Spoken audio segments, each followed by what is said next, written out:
வணக்கம். நடந்தது என்ன நிகழ்ச்சி உங்களை வரவேற்பதில் மகிழ்ச்சி அடைகிறோம். வழக்கமாக நம்முடைய இந்த நிகழ்ச்சியில் அன்றாடம் நடக்கும் அரசியல் நிகழ்வுகள் குறித்தும் அரசியல் விமர்சனங்கள் குறித்துத்தான் நான் இந்த நிகழ்ச்சியில் பேசுவோம். ஆனால் நாம் இப்பொழுது இருப்பது ஒரு அசாதாரணமான ஒரு சூழல். இரக்கமில்லாத காலன் ஒரு தாயை பறித்து கொண்டு விட்டான். தமிழக மக்களுக்கும் எல்லோருக்குமே இன்னும் அவர் இந்த மண்ணுலகில் இல்லை என்கிற உண்மையை ஜீரணிக்க இயலாமல் தவிக்கிறார்கள். அவரை நல்லடக்கம் செய்த இடத்தில் நாளும் கோவிலுக்கு செல்லும் பக்தர்களைப் போல் சென்று கொண்டே இருக்கிறார்கள். இதற்கு காரணம் என்ன? ஒரு தலைவர் மீது இருக்கிற அபிமானமா? இல்லை. இவரை பொறுத்தவரையில் அந்த அரசியல் தலைவர், தமிழக முதல்வர் என்பதெல்லாம் மீறி ஒவ்வொருவருக்கும் அவர் அம்மாவாகவே இருந்திருக்கிறார். ஒவ்வொரு இல்லங்களிலும் ஒவ்வொரு நடவடிக்கைகளிலும் அவர் தெரிந்து கொண்டே இருக்கிறார். பெண்கள் வீட்டில் சமையல் செய்யும்போது அவர்கள் தொடுக மிக்சியை தொட்டால் அம்மாவின் ஞாபகம் வருகிறது. குழந்தைகள் சீருடை அடைந்தால் அம்மாவின் ஞாபகம் வருகிறது.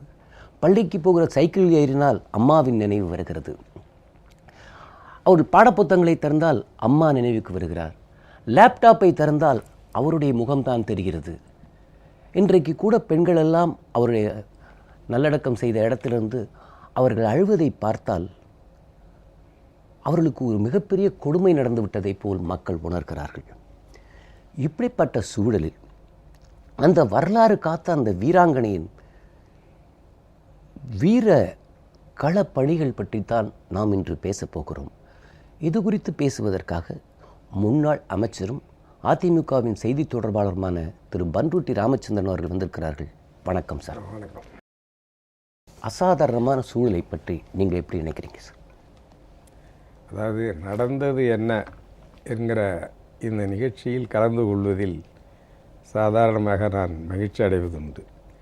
ஆனால் நடக்கக்கூடாதது நடந்துவிட்ட பிறகு நடைபெறுகிற நிகழ்ச்சி இந்த நடந்தது என்ன என்பது. உண்மையிலேயே என்னுடைய வாழ்நாளிலே நான் எதிர்பார்க்கிறேன், இது மிகப்பெரிய ஒரு திருப்பு முனை. மூன்றாவது அறிஞர் அண்ணா அவர்களின் மறைவையும் நான் பார்த்தேன். அப்பொழுதும் சட்டமன்ற உறுப்பினராக இருந்தேன். புரட்சித் தலைவர் எம்ஜிஆர் அவர்கள் மறைந்த பொழுதும் அவருடைய அமைச்சரவையில் இருந்தேன். இன்றைக்கு புரட்சித் தலைவி அம்மா அவர்கள் மறைவையும் பார்க்கிற பொழுது உண்மையிலேயே இவ்வாறெல்லாம் தமிழ்நாட்டிற்கு ஆகிவிட்டதே என்று எண்ண தோன்றுகிறது. மாண்புமிகு புரட்சித் தலைவி அம்மா அவர்கள் ஒரு தமிழ்நாட்டின் முதலமைச்சராக அல்லது அதிமுகவின் பொதுச் செயலாளராக மட்டும் அவர் பார்க்கப்படவில்லை. அவர் எவ்வாறு அம்மா என்று அழைத்தார்களோ அதை போல ஒவ்வொரு குடும்பத்திலேயும் அவர் தாயாகவே இருந்தார்.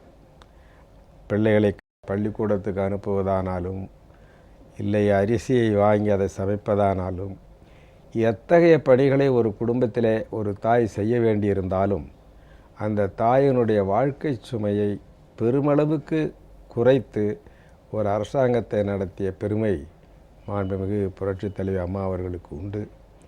அதனாலே தான் அவருடைய இழப்பு என்பது ஒவ்வொரு குடும்பத்திலேயும் ஒரு மூத்த தாயை இழந்ததைப் போல உணர்வினை இன்றைக்கு நம் நாட்டு மக்கள் பார்க்கிறார்கள். உண்மையிலேயே தமிழ்நாட்டு மக்கள் இவ்வாறு உணர்ச்சி வசப்பட்டு இந்த இரங்கலில் கலந்து கொள்வதை வடநாட்டு பத்திரிகைகள், இன்னும் வெளிநாட்டு பத்திரிகைகள் எல்லாம் கூட ரொம்ப ஆச்சரியத்தோடும் விமர்சித்திருக்கிறார்கள். அவர்களுக்கு நம்முடைய கலாச்சாரம் தெரியாது. தமிழ்நாட்டு மக்களை பொறுத்தவரையில் தங்களுக்காக பணியாற்றக்கூடிய தலைவர்களை எவ்வாறு மதிப்பார்கள், எவ்வாறு நன்றி செலுத்துவார்கள் என்பதை மாண்புமிகு புரட்சித் தலைவி அம்மா அவர்களுடைய மறைவு இன்றைக்கு உலகமெங்கும் நிரூபித்திருக்கிறது. அம்மா அவர்களோடு உங்களுக்கு முதல் அறிமுகம் எப்போது ஆரம்பித்தது? புரட்சித் தலைவி அம்மா அவர்களை 1982 அரசியலுக்கு அழைத்தார்.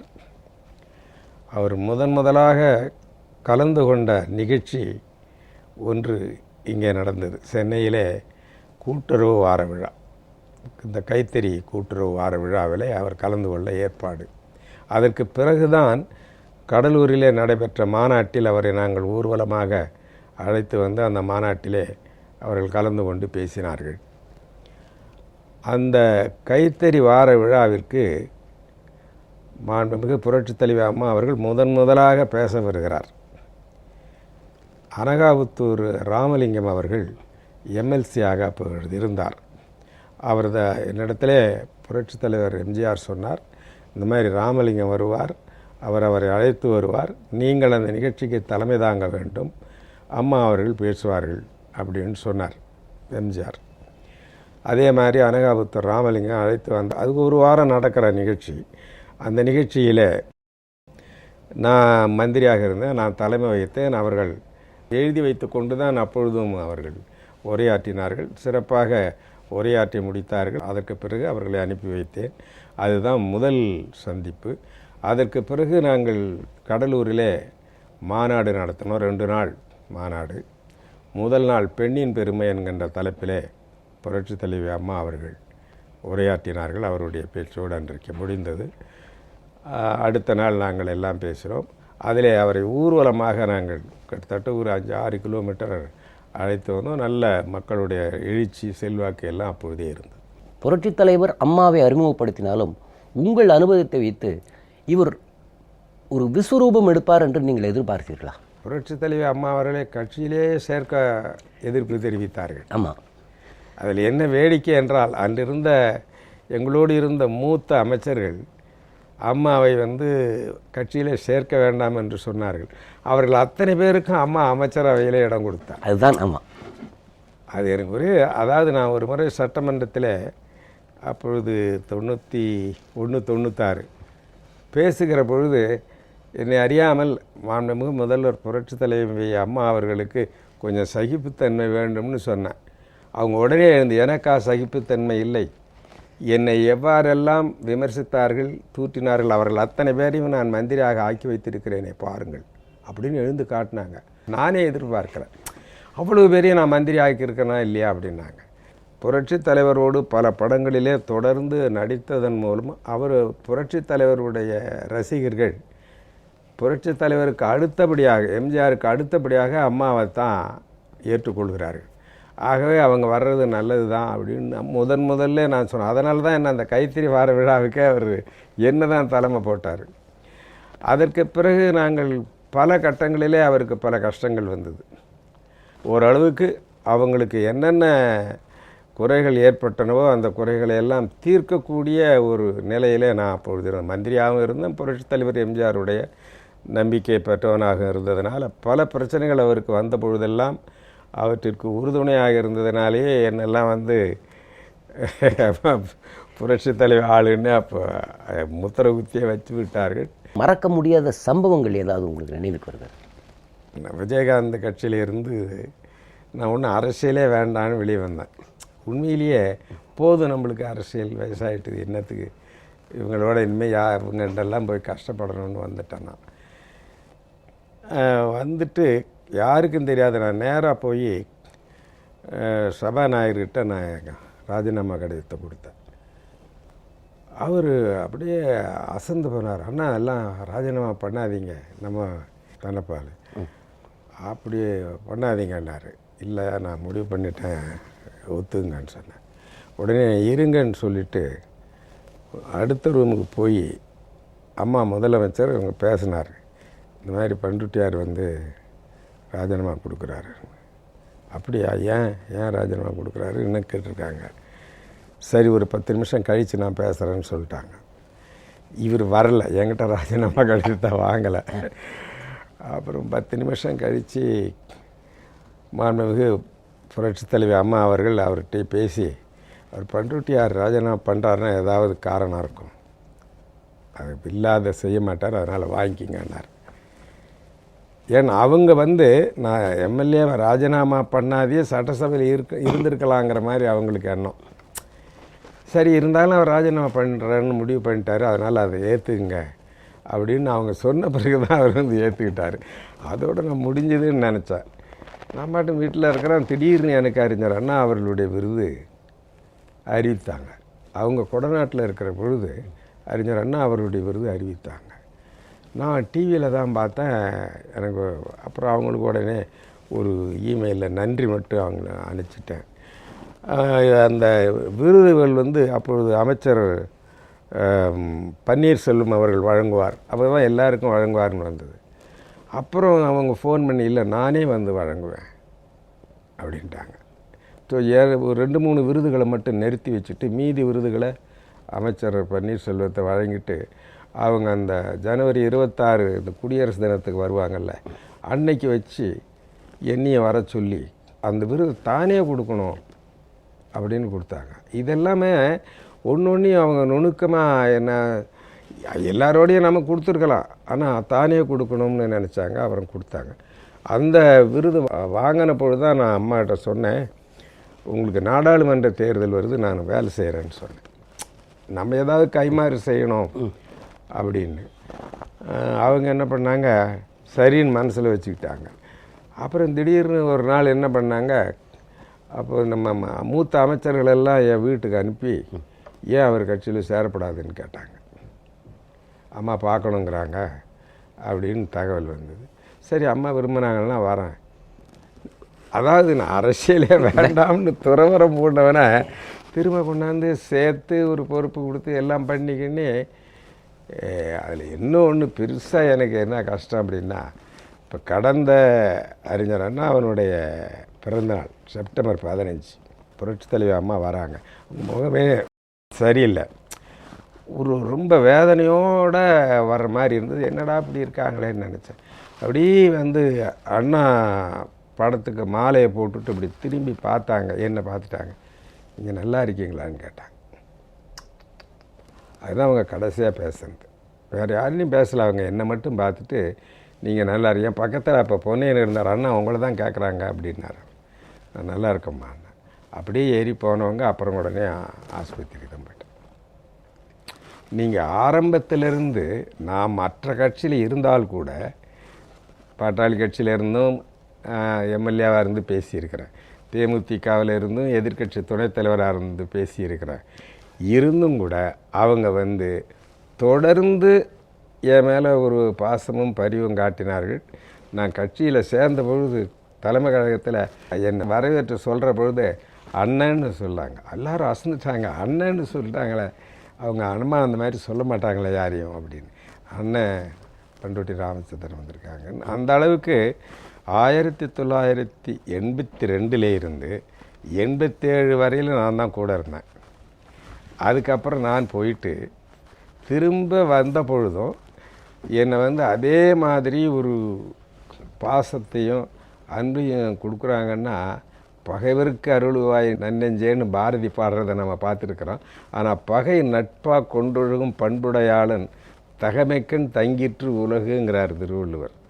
பகைமையே நட்பாக வந்து நினச்சி பழகிறவங்க, அவங்கக்கிட்ட உலகமே அவங்க காலடியில்னு சொல்கிறார். அந்த மாதிரி தாய் உள்ளம், அந்த தாய்மைங்க பண்புங்கிறது அதுதான். 2011 சட்டமன்ற தேர்தலில் உங்களுக்கு ஆலந்தூர் சீட் கொடுப்பாங்க நான் கேட்கவே இல்லையே. அப்பொழுது நான் நிற்கலைன்னு தான் சொன்னேன். 2011 தேமுதிகவை வந்து கூட்டணியில் சேர்த்துட்டு எலெக்ஷன் நிற்கிறோம். அப்புறம் வந்து விஜயகாந்த் என்ன பண்ணார், நீங்களும் வந்தால் தான் சட்டசபைக்கு நல்லாயிருக்கும், இல்லைன்னா இவங்கெல்லாம் புதுசு, நீங்கள் நின்னே ஆகணுன்னாரு. எனக்கு நிற்கிறதுக்கு மனம் இல்லை. அப்புறம் வந்து சின்னம்மா மூலம் கேட்டேன், நான் அம்மா என்னங்க நிற்க சொல்கிறாங்க. சரி அண்ணனை நிற்க சொல்லுங்கள் அப்படின்ட்டாங்க. அது ஏற்கனவே அங்கே வெங்கட்ராமனை அறிவிச்சிட்டாங்க அதிமுகவில். அப்புறம் அவரை கூப்பிட்டு இந்த மாதிரி அண்ணனுக்கு அந்த இடத்த கொடுங்க அப்படின்னு சொல்லி அந்த இடத்த வாங்கி எனக்கு கொடுத்து நிற்க வச்சாங்க. இந்த அசாதாரண சூழலை வைத்து சில விஷமிகள் பரப்பும் வதந்திகளை பற்றி இப்பொழுது நீங்கள் எப்படி பார்க்கிறீர்கள்? நாம் கொஞ்சம் எச்சரிக்கையாக தான் இருக்கணும்னு என் அனுபவத்தில் நான் சொல்கிறேன். அதிமுகவுக்குன்னு ஒரு 3 முக்கியமான இயல்புகள் இருக்கின்றன. நான் புரட்சித் தலைவர் எம்ஜிஆர் காலத்திலேருந்து அந்த இயக்கத்தில் ஆரம்பத்திலேருந்து ஈடுபாடு கொண்டவனுங்கிற முறையில், ஒன்று வந்து அது ஏழை எளிய மக்களுக்கான ஒரே இயக்கம். இன்றைக்கி வந்து தமிழ்நாட்டிலே இருக்கக்கூடிய ஏழை மக்கள், அதுவும் குறிப்பாக தாய்மார்கள், தங்களுடைய கட்சியை எது நினைக்கிறாங்கன்னா அதிமுக தான். இரட்டை இலை உள்ள அதிமுக தான். அது புரட்சித் தலைவர் எம்ஜிஆர், இப்போ புரட்சித் தலைவி. ஆகவே உண்மையிலேயே சமுதாயத்தில் அடித்தளத்திலே இருக்கக்கூடிய மக்களுக்கு பாடுபடக்கூடிய அரசியல் இயக்கம் அதுதான். இப்போ கம்யூனிஸ்ட் கட்சி கூட அவங்க வறுமையெல்லாம் ஒழிக்கணும், பாடுபடணும் அப்படின்னு எல்லாம் இருக்குது. இருந்தும் கூட தமிழ்நாட்டிலே இருக்கக்கூடிய பெருவாரியான மக்கள் ஏற்றுக்கொண்டு ஏழை எளிய மக்களின் முன்னேற்றத்திற்காக பாடுபடக்கூடிய இயக்கம் அதிமுக கழகம்தான். இரண்டாவது, அங்கே ஜாதி மதங்களுக்கு இடம் கிடையாது. மனிதர்களாக பிறந்த யாராக இருந்தாலும் சரி. இப்போ நான் அங்கே ஆரம்ப காலத்திலேயே விழுப்புரம்லாம் சேர்ந்த மாவட்டத்துக்கு ஹீராச்சந்து தான் மாவட்ட செயலாளர். அவங்க ஒரு குடும்பமோ 2 குடும்பமோ, வன்னியர்கள் நிறைந்த விழுப்புரம் பகுதியில் எல்லாம் சேர்த்து வன்னியரே ஒருவர் போட்டியிட்ட பொழுது கூட இப்போ மந்திரியாக இருந்தேன், ஹீராச்சந்தை மாவட்ட செயலாளராக்கணும். அது அதிமுகவில் தான் முடியும், வேறு எந்த கட்சியிலையும் அப்படி செய்ய முடியாது. ஆக எல்லாருக்கும் பொதுவானது அது இரண்டாவது பண்பு. மூன்றாவது, அங்கே பரம்பரை கிடையாது, டைனாஸ்டி. ஒரு குடும்பத்தில் பிறந்தாதான் முக்கிய பதவிக்கு வர முடியும். இப்போ எந்த கட்சி நீங்கள் எடுத்துக்கிட்டாலும் தமிழ்நாட்டில், அது திமுகவோ தேமுதிகவோ பாமக எந்த கட்சி எடுத்துக்கிட்டாலும் தலைவர் வீட்டு குடும்பத்தில் பிள்ளையா பிறந்தாதான் நீங்கள் பெரிய பதவிகளுக்கு வர முடியும். இங்கே அந்த கிடையாது. ஆக இத்தகைய தனித்தன்மைகளை சிறப்புகளை கொண்ட இயக்கம் அண்ணா திராவிட முன்னேற்ற கழகம். அது ரிலே ரேஸ் மாதிரி புரட்சித் தலைவர் எம்ஜிஆர், இப்போ புரட்சித் தலைவி அம்மா இந்த அளவுக்கு அதை ஆள் போல் தழைக்க செய்து வளர்த்து வச்சிருக்கிறாங்க. இதை கட்டி காப்பாற்றி கொண்டு செல்வதில் ஒவ்வொருவரும் நாம் கவனமாக இருக்கணும். இந்த நேரத்தில் நான் அனுபவத்தை சொல்கிறேன். கட்சியிலிருந்து நம்ம என்ன பெறுகிறோம் என்பது முக்கியமே அல்ல.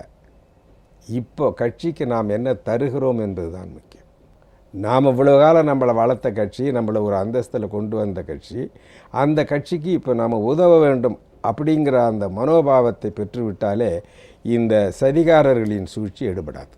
இந்திரா காந்தி என்ற பெண்மணி இந்தியாவின் பிரதமரான பிறகுதான் பல பெண்களுக்கு அரசியலில் உயர்ந்த இடங்களுக்கு வர முடியும் என்ற ஒரு நம்பிக்கை வந்தது. அதுக்கு பிறகு தான் நந்தினி சத்பதி ஒரிசாவில் வந்தார்கள். இந்திராவுக்கு இருந்த ஒரு பெரிய அட்வான்டேஜ் என்னென்னா, அவர் நேருவின் மகளாக இருந்தார், மகாத்மா காந்திக்கும் நெருக்கமாக இருந்தார் என்றெல்லாம் அவருக்கு ஒரு பெரிய பாரம்பரியம் உண்டு. ஆனால் இவர் திரைப்பட உலகத்தில் இருக்கும்பொழுது கொடுத்த பேட்டிகளை பார்த்தால், எனக்கு இலக்கியத்தில் ஆர்வம் உண்டு, படிப்பதில் ஆர்வம் உண்டு, எனக்கு அரசியலில் அத்தனை ஆர்வம் இல்லை என்று ஒரு பேட்டியில் சொல்லியிருந்தார். ஆனாலும் ஒரு வகையில் பார்த்தால் இந்திராவை ஒரு பிரேவ் லேடி என்று சொல்வார்கள். அதையும் தன்னுடைய அரசியல் சாதனையால் வென்று விட்டதாக நினைக்கிறேன் புரட்சித் தலைவி அம்மா. நீங்கள் எப்படி பார்க்க? சரியாக சொன்னீர்கள். அதாவது இப்போ இந்திரா காந்திக்கு ஒரு பின்னணி, அரசியல் பின்னணி இருந்தது. ஒரு அரசியல் வாரிசான குடும்பம் இருந்தது. அவரை காங்கிரஸ் கட்சி தலைவராக நேரு காலத்திலேயே போட்டார்கள். அந்த மாதிரி அவர் புரட்சி தலைவி அம்மாவை பொறுத்தவரையில் புரட்சி தலைவருக்கு மட்டும் இப்போ நான் கூடயே இருந்ததுனால எனக்கு தெரியும். என்கிட்ட சொல்லுங்க, அது நல்லா இங்கிலீஷ் பேசுன்னு தெரியுமா உங்களுக்கு பாரு. சரிங்க அம்மா, நிறைய படிச்சுக்கிட்டே இருக்கோம் அப்படிம்பாரு. எப்படியாவது அதை அரசியலுக்கு அவங்களுக்கு கொண்டு வரணுங்கிறதுல அவருக்கு ஒரு ஈடுபாடு இருந்தது. அதனால தான் அவர் 82 நாங்கள் கொண்டு வந்த பிறகு 84 ராஜ்யசபா சீட்டு கொடுத்து டெல்லிக்கு அனுப்புகிறாரு. ஆனால் இவங்களுடைய வாழ்க்கையில் நீங்கள் பொது வாழ்க்கையை பார்க்குற பொழுது தனி ஒரு நபராக இருந்து எந்தவித சப்போர்ட்டும் இல்லாமல் பல எதிர்ப்புகளுக்கிடையே கூட இருந்தவர்கள் எதிர்ப்பு, எதிர்கட்சிகளினுடைய எதிர்ப்பு, மாற்றார்களுடைய எதிர்ப்பு, அவங்க பெண் என்பதனாலே ஆண் வர்க்கத்தினுடைய எதிர்ப்பு, தனி ஒருவராக இருந்து ஒரு மிகப்பெரிய மாபெரும் இயக்கமாக வந்ததுங்கிறது இவங்க தான். தமிழ்நாட்டு மக்களுடைய இதயத்திலே ஒரு இடம் பெற்றிருக்கிறார் என்று கருதுகிற பொழுது அது ஒரு மகத்தான சாதனை, இதுவரையில் நான் பார்க்காத சாதனை. புரட்சித் தலைவி அம்மா அவர்கள் வெளியில் தான் இல்லைன்னு தோழுதே ஒழி ஒவ்வொருவர் உள்ளங்களிலேயும் இதயத்திலேயும் இன்றைக்கு இடம் பெற்று விட்டாரே.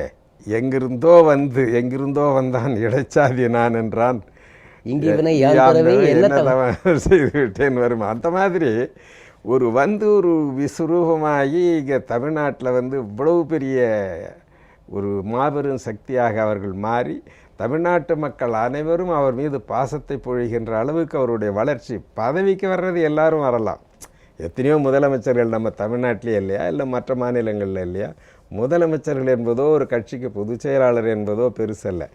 மக்களுடைய இதயத்திலே இடம் பெறுவது என்பது அவ்வளவு லேசான காரியம் அல்ல. இடம் பிடிச்சாங்கங்கிறத இன்றைக்கி யாராலையும் நம்ப முடியல. இந்தியாவில் இருக்கிற பல அரசியல் தலைவர்கள் கூட என்ன ஒரு முதலமைச்சர் மறைவுக்கு இவ்வளவு பெரிய உணர்ச்சி இந்த கூட்டமாக, எப்படி இது தமிழ்நாட்டு மக்கள் என்ன அவ்வளவு பண்ணுறாங்களே அப்படின்னு. அதாவது நம்முடைய பண்பாடு நமக்காக உதவி செய்தவர்களை நாம் மறப்பதில்லை. புரட்சித் தலைவர் எம்ஜிஆரை மலையாளின்னு சொல்லி பார்த்தாங்க, நாடு அதனால் புறக்கணித்ததா? தமிழ்நாட்டை பொறுத்தவரையில் தங்களுக்காக யார் பாடுபடுகிறார்களோ அவர்களை மறக்க மாட்டார்கள், அவர்களுக்கு நன்றி செலுத்துவார்கள் என்பது வரலாறு. அதே மாதிரி இன்றைக்கு மாண்புமிகு புரட்சித் தலைவர் என்னென்னமோ குறை சொல்லி பார்த்தார்கள், ஆனாலும் மக்கள் மனதிலே நிலைத்திருக்கிறார்கள். ஆகவே தான் இப்போ இந்திரா காந்தி அவர்களுக்கு இருந்த பின்னணியோ பக்கபலமோ செல்வாக்கோ இல்லாமல் தன்னுடைய திறமையின் மூலம், அறிவின் மூலம், ஆற்றலின் மூலம், தொண்டின் மூலம், உழைப்பின் மூலம் ஒரு மிகப்பெரிய உயர்ந்த இடத்தை தனது வாழ்நாளிலே பெற்றிருக்கிறார் என்பது இதுவரையிலே நாம் காணாத ஒன்று. இதில் இன்னொரு விசேஷமும் நான் பார்ப்பது என்னவென்றால், அண்ணா காலத்தில் கூட கட்சியில் உள்ள பல மூத்த தலைவர்களுக்குள்ள கருத்து வேறுபாடுகள், மோதல்கள், அண்ணாவின் கருத்தையே முரண்பட்டவர்கள் உண்டு. புரட்சித் தலைவர் காலத்திலும் கட்சியில் ஏகப்பட்ட சலசலப்புகள் இருந்தது. அவரோட கருத்து வேறுபாடு உண்டு, வெளியே போனது உண்டு. ஆனால் இவர்கள் அதிமுகவை தலைமை ஏற்ற பிறகு எந்த இயக்கத்திலுமே இல்லாமல், இந்தியாவில் எந்த இயக்கத்திலும் இல்லாமல் அவருடைய பார்வையில் கட்சி கட்டுக்கோப்பாக இருந்தது. எப்படி அதை அவரால் அதான் இராணுவ தலைமைன்னு தான் சொல்லுவாங்க. அதாவது தலைமையிலே ரெண்டு வகை. இராணுவ தலைமை வின்ஸ்டன் சர்ச்சில் 2வது உலகப்போர் சமயம் அவர் அப்போ வெறும் எம்பியாக தான் இருக்கார். சாம்பர்லைன் பிரதமராக இருந்தார். அவர் இருந்த பொழுது ஹிட்லரோட சமாதானம் பண்ணிக்கலாங்கிற மாதிரி அப்போ நெவிலி சாம்பர்லைன் ஒரு முடிவு எடுக்கிறார். ஆனால் அது ஒரு சரணாகதி ஆகிடும் அப்படிங்கிற மாதிரி இங்கிலாந்து நாட்டு மக்கள் அதை ஏற்க தயாராக இல்லை. அந்த நேரத்தில் வின்ஸ்டன் சர்ச்சில் கூப்பிட்டு பிரதமராக ஆக்குறாங்க. அப்பொழுது பழமையாளர்கள் கட்சியும் இருக்குது, லேபர் பார்ட்டி எதிர்கட்சி அட்லி, 2 கட்சியும் சேர்ந்து அந்த 2வது உலகப் போரில் ஹிட்லரை எதிர்க்கிறதுக்காக ஒட்டுமொத்த பிரதமராக வின்ஸ்டன் சர்ச்சில் போடுறாங்க. அப்போ அதை பற்றி வின்ஸ்டன் சர்ச்சில் என்ன சொல்கிறாருன்னா, என்னை பிரதமர் ஆக்கினது பெரிதல்ல, நான் யார் யாரை எந்தெந்த வேலையிட்டனோ, யார் யாருக்கு எந்தெந்த மந்திரின்னு சொன்னனோ, அதை 2 கட்சிக்காரர்களும் ஒரு இராணுவ தளபதியை ஆணையிட்டால் எப்படி ஒத்துக்கொள்வார்களோ அதே போல் அதை ஏற்றுக்கொண்டு ஒவ்வொரு இடத்திலேயே நின்றார்கள். அதனாலே தான் என்னால் வெற்றி பெற முடிந்ததுன்னார். அது மாதிரி அந்த தலைமை பண்பு இருக்குது பாருங்கள். சில பேர் அவங்களுடைய தகுதியினாலே வர்றது. இப்போ தகுதி இல்லாதவர்கள் ஆணையிட்டால் ஏற்றுக்க மாட்டாங்க. ஆகையினால் அவங்க நமக்காக தான் இருக்காங்க, நமக்காக தான் போராடுறாங்க, நமக்காக தான் பாடுபடுறாங்க அப்படிங்கிற உணர்வு இருக்கிற பொழுது அவங்க சொல்கிறத கேட்குறது தான் கடமைன்னு ஒவ்வொருவரும் உணர்வார்கள். அது இயற்கையாகவே. அதனால் அவங்க ஆணைக்கு மறு ஆணை கிடையாது. ஒருவரை எடுக்கவோ, ஒருவரை போடவோ, ஒருவரை நியமிக்கவோ, ஒருவரை நீக்கவோ அவருக்கு அந்த வாய்ப்பு இருந்தது. அந்த மாதிரி அதற்கு காரணம் அவங்களுடைய அர்ப்பணிப்பு உணர்வு. இப்போ அவங்க ஒருவரை நீக்கிறாங்கன்னா அதில் பர்சனல் இன்ட்ரெஸ்ட் கிடையாது, அதில் குறை சொல்ல முடியாது. சரி, ஏதோ தப்பு பண்ணியிருக்காங்க அதனால் நீக்கிறாங்க. ஆக அந்த முறையிலே அவர்களுடைய தலைமையை பொறுத்தவரையில் அது எப்படி 2வது உலகப் போரில் வின்ஸ்டன் சர்ச்சில் பிரதமராக பொறுப்பேற்று நடத்தினாரோ அந்த மாதிரி தான் அவங்களுடைய தலைமை பார்க்கணும். அப்படி நீக்கிறவங்க ஒரு கோபம் ஒரு தப்பு செய்து நீக்கிறவர் திருந்திய பிறகு அவருக்கு மறுபடியும் அந்த இடத்தையும் கொடுத்துருக்குறாங்கல்ல. ஆக அவங்க யாரையும் புறக்கணிக்குங்கிற எண்ணம் கிடையாது, தவறுகள் நடக்கக்கூடாதுங்கிறத எண்ணம் தானே ஒழிய ஒருவரை புறக்கணிக்கணும், ஒருவரை நாம் கைவிட்டணும்னு அந்த எண்ணம் கிடையாது. அதுதான் தாய் உள்ளம்னு சொல்லுவோம். அதாவது புரட்சித் தலைவரின் கொள்கைகளை யார் அணையாமல் கொண்டு போகப் போகிறார்கள் என்று 87 நினைத்த போது அந்த ஜோதியை கையில் எடுத்து இந்த இயக்கத்தை பன்மடங்கு பெருக்கி காட்டினார். அந்த கொள்கைகளை அப்படியே கொண்டு வந்தார். இப்போது அம்மா இல்லாத இந்த நிலையில் அதே வழியில் அதிமுக எந்த அளவுக்கு பீடு நடை போடும் என்று நினைக்கிறீர்கள்? கடந்த காலத்தை உங்களுக்கு நினச்சி பார்க்குற பொழுது ஒரு கட்சியிலே ஆனாலும் சரி, ஒரு குடும்பத்திலே ஆனாலும் சரி, கோபம் வரும், உணர்ச்சி வரும். எதிர்காலத்தை நினைக்கிற பொழுது ஒரு ஒற்றுமை வரும். அதை போல் இன்றைக்கு நாம் அதிமுகவினுடைய எதிர்காலத்தை பற்றி நினைக்கிறோம். நம்மில் யார் எந்த பதவி வகிக்கிறார்கள் என்பதல்ல, நாம் எல்லோரும் ஒன்றாக இருக்கிறோம், அதுதான் நம்முடைய எதிர்காலம். நம்மில் யார் எங்கே இருக்கிறோம், மேலே இருக்கலாம், கீழே இருக்கலாம், பக்கத்தில் இருக்கலாம், அது முக்கியமல்ல. ஆனால் நாம் ஒன்றாக இருக்கிறோம் என்கின்ற உணர்வு நம்மிடத்தில் வருமானால் அதிமுகவை அழிக்க எந்த கொம்பனாலும் முடியாது. இந்த தமிழ்நாட்டில் மிகப்பெரிய மாபெரும் இயக்கமாக எப்படி புரட்சித் தலைவி அம்மா அவர்கள் புரட்சித் தலைவர் எம்ஜிஆருடைய இயக்கத்தை வளர்த்தார்களோ, அதை இன்னும் மேலும் மேலும் அவர் காட்டிய பாதையிலேயே வளர்க்கவும் வலிமை சேர்க்கவும் நிச்சயமாக நமக்கு வாய்ப்பு உண்டு. புரட்சித் தலைவி அம்மா அவர்களே சட்டமன்றத்தில் சொன்னார்கள், எனக்கு பின்னும் இன்னும் 100 ஆண்டு காலம் அதிமுக இந்த சமூகத்தை ஆளும் என்று அவர் ஏற்கனவே தீர்க்க தரிசனமாக சொன்னார். அம்மா அவர்களுக்கு உடல்நலை குறைவு ஏற்பட்டு ஒரு அசாதாரண சூழ்நிலையில் மருத்துவமனையில் அனுமதிக்கப்பட்டார். ஆனாலும் பணிகளும் நிர்வாகமும் செவ்வனே தானே நடந்து கொண்டிருந்தது. அதை எப்படி நீங்கள் பார்க்கிறீர்கள்? அதிமுகவை பொறுத்தவரையிலே ஒரு ஆற்றொழுக்கு போல் அது நடைபோடக்கூடிய ஒரு இயக்கம். அதுக்கு உயிர் என்னங்கிறதே நான் முதல்லே சொன்னேன். இன்றைக்கி தமிழ்நாட்டிலே அரசியலிலே பொதுவாகவும் ஒரு நல்லது கெட்டது பார்த்து நல்லதை மட்டும் செய்யக்கூடிய ஒரு இயக்கமாகவும், ஏழை எளிய மக்களுக்கு வாழ்வை தேடக்கூடிய ஒரு இயக்கமாகவும் இருக்குது. இதுக்கு வேலை இன்னும் இருக்குது. நாம் இன்னும் தமிழ்நாட்டில் எல்லாருக்கும் வேலை வாய்ப்பை கொடுத்துடல, வறுமையை சுத்தமாக இன்னும் போக்கிடலை. இன்னும் எல்லாருக்கும் நாம் படிப்போ வேலையோ கல்வியறிவோ இல்லை, ஏதோ இன்னும் நிறைய செய்ய வேண்டியது இருக்குது. மக்களுடைய வாழ்வை பற்றி கவனிக்க வேண்டி இருக்கிறது. அவளை இன்னும் முன்னுக்கு கொண்டு வர வேண்டிய வேலை எல்லாம் இருக்கிறது. இதை செய்யக்கூடிய ஒரு சிறந்த கருவியாக இன்றைக்கு அதிமுக கழகம் இருக்கிறது. அதை நல்ல முறையில் வடித்து கொடுத்துருக்கின்றார்கள் புரட்சி தலைவி அம்மா அவர்கள். எல்லாம் மேக்சிமம் கொண்டாந்து நிறுத்தியிருக்காங்க. ஆட்சி நம்மக்கிட்ட தான், உள்ளாட்சிகள் நம்மக்கிட்ட தான் இருக்குது. அகில இந்திய அளவில் 3வது பெரிய கட்சியாக கொண்டு வந்து நிறுத்தியிருக்கிறார்கள். தமிழ்நாட்டிலே நம்பர் 1 கட்சியாக இருக்கிறது. இன்றைக்கி பல கட்சிகள் இடம் தெரியாமல் போய்விட்டன. ஒரே ஒரு கட்சி தான் எதிர்கட்சியாக நம்ம பார்க்க முடிகிறது. ஆகையினால் இத்தகைய ஒரு மேக்சிமம் ஒரு உயர்ந்த உச்ச நிலைக்கு கொண்டு வந்திருக்கிறார். இதிலே இருந்து நாம் மேலும் மேலும் அதை காப்பாற்றுவதும் எடுத்து செல்வதும் சுலபம்தான். ஆனால் அவங்களே கடந்த செயற்குழுவிலே மனம் நொந்து பேசினார்கள். சில பேருடைய செயல்களை அவரால் தாங்கிக்க முடியாமல் இப்படி செய்யக்கூடாது, அதை ஏன்னா ஒருவருடைய வீழ்ச்சியிலே தான் ஒருவருடைய வளர்ச்சி இருக்குன்னு நினைக்கக்கூடாது. அதுதான் மிக முக்கியம். எல்லோருடைய வளர்ச்சி, ஒரு பிளாட்ஃபார்ம் இருக்குது, அந்த பிளாட்ஃபார்ம் மேலே போகுதுன்னு வைங்க, எல்லோரும் நம்ம மேலே இருப்போம். அந்த பிளாட்ஃபார்ம் கீழே போகுதுன்னு வைங்க, எல்லோரும் கீழே போய்விடுவோம். அப்படித்தான் அரசியலிலே ஒரு கட்சியினுடைய வளர்ச்சி. ஒருவரை காலவாரி விட்டுட்டு இன்னொருவர் வரலாம் அப்படின்னு நினைக்கிறது அந்த அரசியல் என்றைக்குமே எடுபடாது, அந்த அரசியல் வளராது. அதைத்தான் நான் புரட்சி தலைவி அம்மா அவர்கள் கடந்த செயற்குழுவிலே கூட அதை சுட்டி காட்டி எல்லாரும் உள்ளம் உருகின்ற மாதிரி பேசினார்கள். அதே தான் நம்ம மனசில் வச்சுக்கணும். அதாவது இப்போ நீங்கள் ஒரு நல்ல இடத்துல இருக்கீங்கன்னா தானே நான் உங்கள்கிட்ட எதுவும் செய்ய முடியும். உங்களையும் காலவாரி விட்டு நானும் காணாமல் போயிட்டு என்ன பிரயோஜனம்? நான் உங்களுக்கு ஒன்று நல்லது செய்யணும், நீங்கள் எனக்கு ஒன்று நல்லது செய்யணும். அப்போ 2 பேரும் வளர்கிறோம். அதான் பாசிட்டிவ், ++. நான் உங்களுக்கு ஒரு கெடுதல் செஞ்சால் நீங்கள் அதை மனசில் வச்சுக்கின்னு எனக்கு ஒரு கெடுதல் செஞ்சிங்கன்னா அது மைனஸ். அது நெகட்டிவ் கேம். அதை நம்ம கீழே இறக்கிடும். புரட்சி தலைவி இருந்தால் இந்த இயக்கம் எப்படி செயல்படுமோ அப்படி ஒரு உறுதியோடு கட்டுப்பாட்டோடு இந்த இயக்கம் தொடரும் என்பதற்கு மிகச்சிறந்த உதாரணமாக அவருடைய இறுதி யாத்திரையை நான் பார்க்கிறேன். இதை போல எந்த தலைவரின் இறுதி யாத்திரையும் இவ்வளவு சோகத்தில் இருந்தாலும், ஒரு உணர்ச்சிகரமான சூழல் இருந்தாலும் அமைதியாக போனதில்லை. அது உங்களுக்கு ஒரு நம்பிக்கையை தருகிறதா? ஆளுநரே பாராட்டினரே, அது உண்மையிலேயே யாருக்கும் ஒரு மிகப்பெரிய இழப்பு. இப்போ நம்ம வீட்டில் தாயோ, நம்ம வளர்த்த தாயோ தாப்பனாரோ இருக்கிற பொழுது நமக்கே என்ன செய்கிறேன்னு தெரியாது. உணர்ச்சியில் எந்த அளவுக்கு ஒரு உணர்ச்சியினுடைய உச்சகட்டத்தில் இருந்த பொழுதும் கூட நம்முடைய மக்கள் பண்பாட்டோடு நடந்து கொண்டார்கள் என்பது உண்மையிலேயே பாராட்டத்தக்கது, போற்றத்தக்கது. இதை நம்ம அந்த காலத்தில் பார்க்க முடியல. புரட்சித் தலைவர் மறைந்த காலத்திலேயோ அல்லது அறிஞர் அண்ணா அவர்கள் மறைந்த காலத்தில் கூட நமக்கு பிரச்சனை இருந்தது.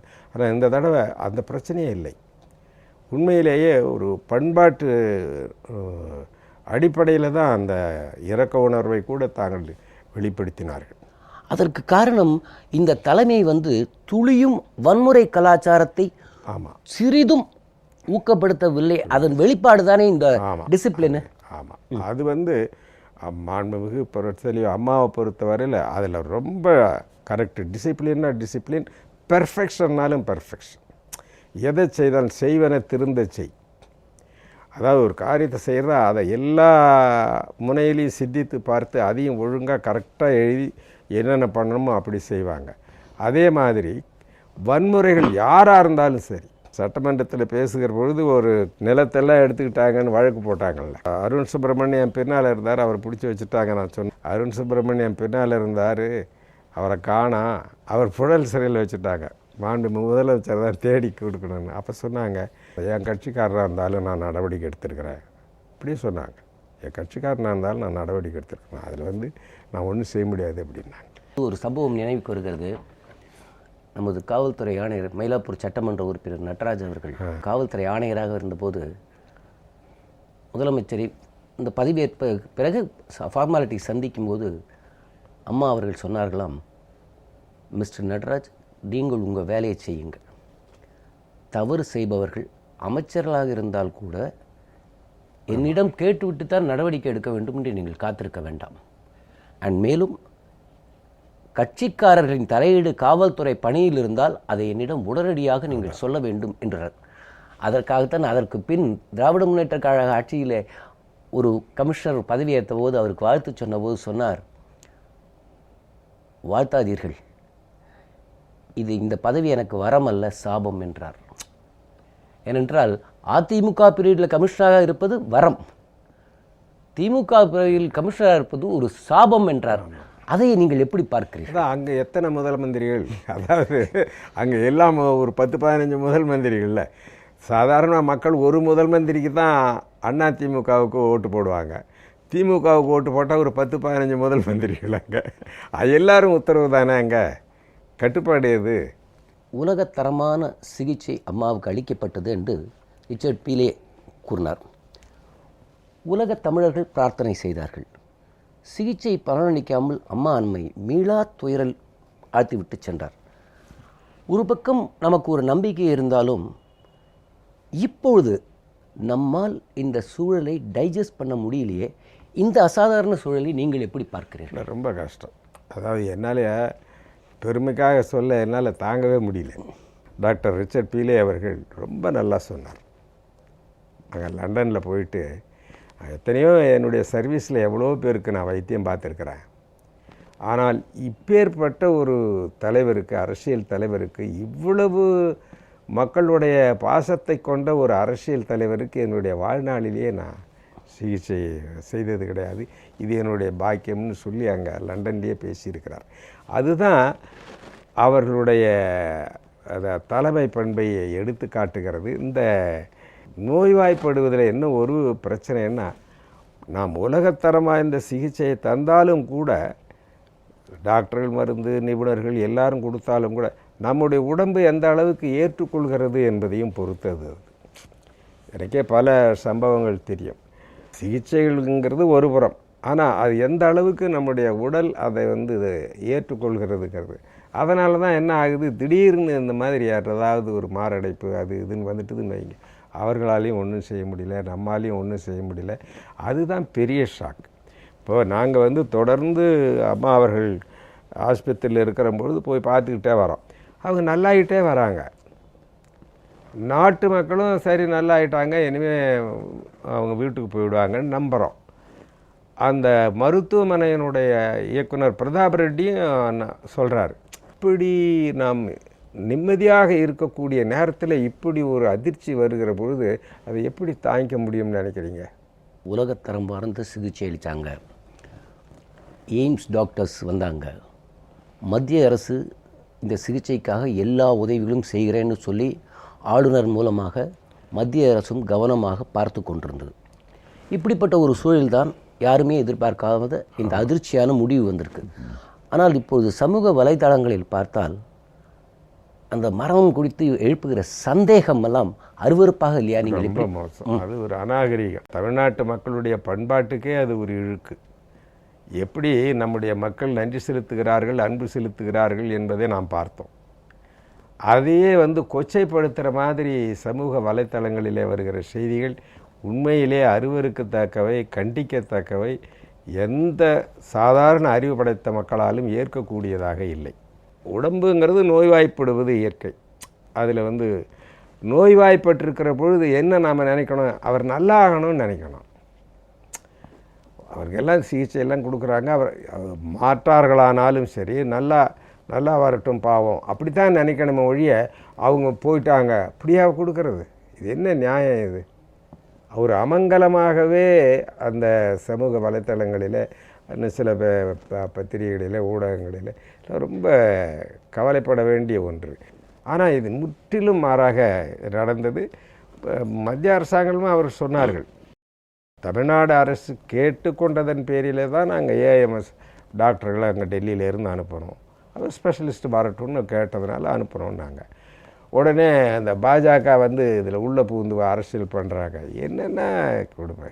அதாவது ஒரு மனித கடமைகளை நிறைவேற்றுவதிலே கூட இவ்வளவு மோசமான கருத்துக்களை வெளியிடுவது உண்மையிலேயே கண்டிக்கத்தக்கவை, வருத்தப்பட வேண்டியது. கட்சியின் கொள்கையில் ஏதேனும் மாற்றம் செய்ய விரும்பினால் அதை பொதுக்குழு கூடி முடிவு செய்யும். அது முழுவதுமே அந்த கட்சி உட்கட்சி விவகாரம். இந்த சூழலை பயன்படுத்தி எதிர்மறை எண்ணங்களை விதைப்பவர்கள் பற்றி நீங்கள் என்ன நினைக்கிறீர்கள்? மிக மோசமானவர்கள் என்று கருதுகிறேன். ஒரு அரசியல் கட்சியில் நடைபெறுகிற சம்பவங்களானாலும் சரி, கொள்கைகளை மாற்றுவதானாலும் சரி, அந்த அரசியல் கட்சியின் உள்விவகாரம். அதிலே தலையிட்டு அவர்களுக்குள் ஒரு மாற்றங்களை விளைவிப்பதோ, பகையை வளர்ப்பதோ, பிரிவை ஏற்படுத்துவதோ உண்மையிலே ஒரு அநாகரிகமான செயல், ஒரு காட்டுமிராண்டித்தனமான செயல், கண்டிக்க வேண்டிய செயல்.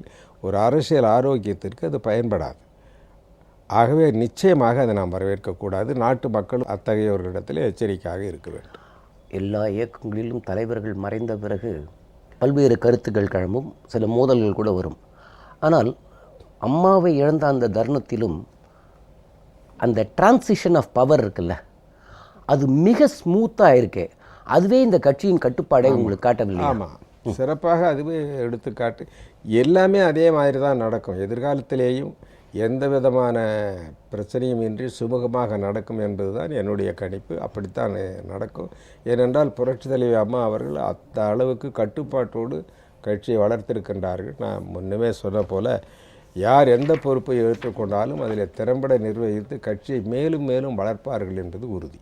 இறைவன் அம்மா மீது மட்டுமல்ல, தமிழக மக்களுக்கும் ஒரு கருணை காட்டி இருக்க வேண்டும். அதே சமயம் என்ன சொல்லுவார்கள் என்றால், ரொம்ப நல்லவங்களை கடவுளுக்கு ரொம்ப பிடிக்கும், சீக்கிரம் கூப்பிட்டுப்பாங்கன்னு சொல்லுவாங்க. கடவுள் இந்த விஷயத்தில் நம்ம எல்லாம் தவிக்க விட்டு அவரை அழைத்து கொண்டு விட்டாரோ என்று தான் நமக்கு தோன்றுகிறது. அம்மாவின் இந்த நினைவுகளை எல்லாம் நேயர்களுக்கு பகிர்ந்து கொள்ள வேண்டும். இந்த நேரத்தில் அதுவும் ஆழ்ந்த அனுபவம் வாய்ந்த உங்கள் மூலமாக சொல்ல வேண்டும் என்று அழைத்தோம். நிகழ்ச்சிக்கு வந்தமைக்கு நன்றி, வணக்கம். நேயர்களே, மீண்டும் நடந்ததென்ன நிகழ்ச்சியில் நாம் சந்திப்போம்.